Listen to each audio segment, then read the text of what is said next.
Olá amigos do 4 Maiores, eu sou o De Lazari e trago até vocês as informações dos 4 maiores times de São Paulo. Nesse vídeo nós vamos falar sobre a vitória, o atropelamento do Corinthians sobre o Vasco na Neoquímica Arena. É um atropelamento porque o jogo foi 3-0 para o Corinthians, mas poderia ter sido 5-0 ou 5-1, né? Porque o Verratti ainda acertou uma bola na trave de cabeça no finzinho da partida, mas o Corinthians teve 2 gols anulados, né? Um do Matheus Bidu, um do Memphis Depay. Em ambos os gols que foram anulados, a arbitragem entendeu que houve falta nos lances, né?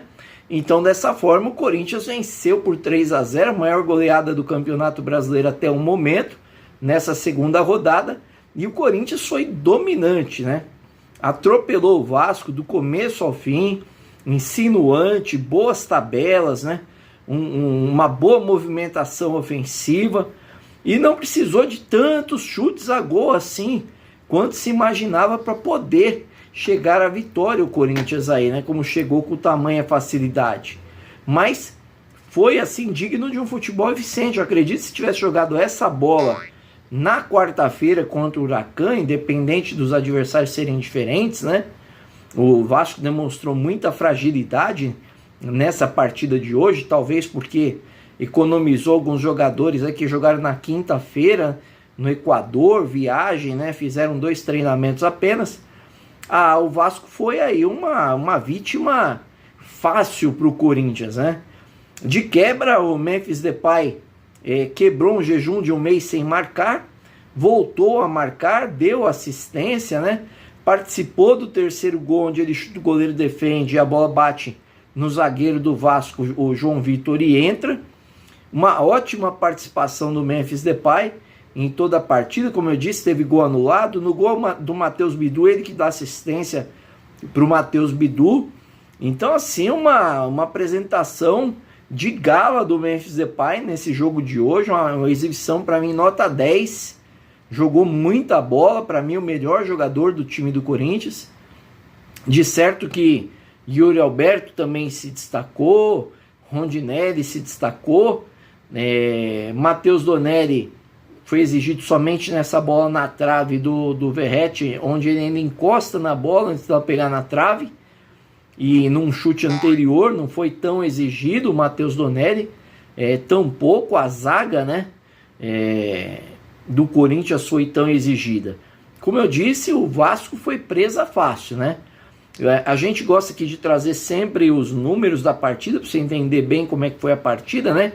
Então, para você aí na telinha, o Corinthians teve 52% de posse de bola contra 48% do Vasco, chutou 7 bolas a gol contra 8 do Vasco, 1 escanteio para o Corinthians, 4 para o Vasco, 11 desarmes do Corinthians, 21 do Vasco, 17 faltas cometidas pelo Corinthians, 16 cometidas pelo Vasco.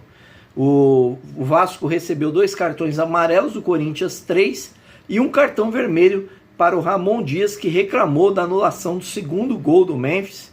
Ele achou que não houve falta no lance.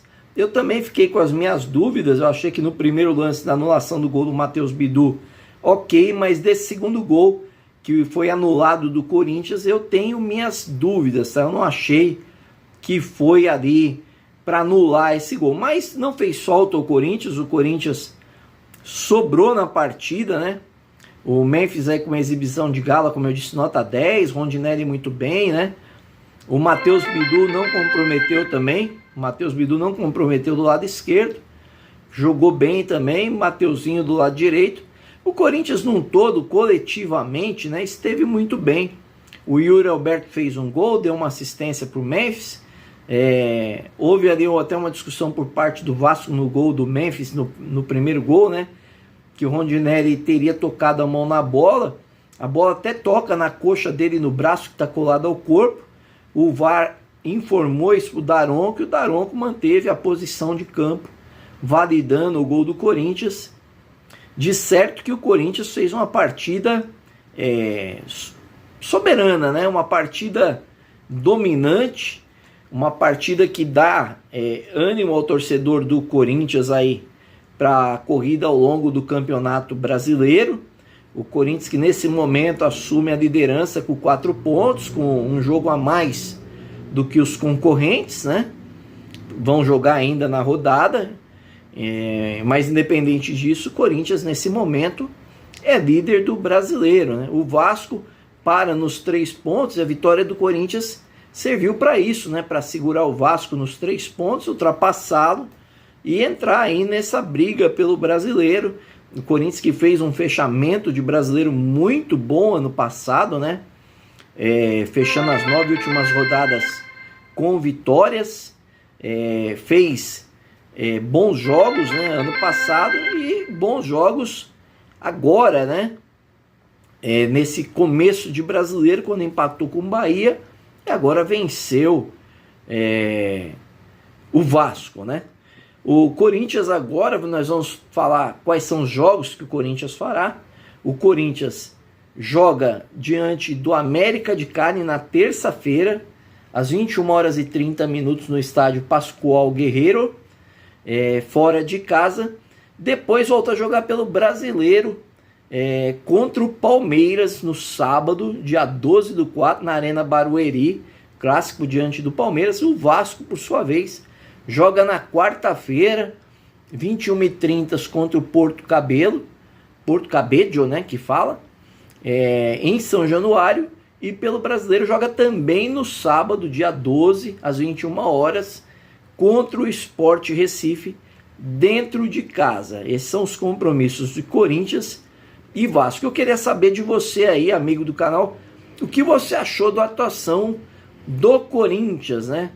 Foi soberano porque encontrou um Vasco cansado, com menos jogadores, ou porque jogou muito bem? Essa questão de cansaço e alguns reservas não fizeram a diferença.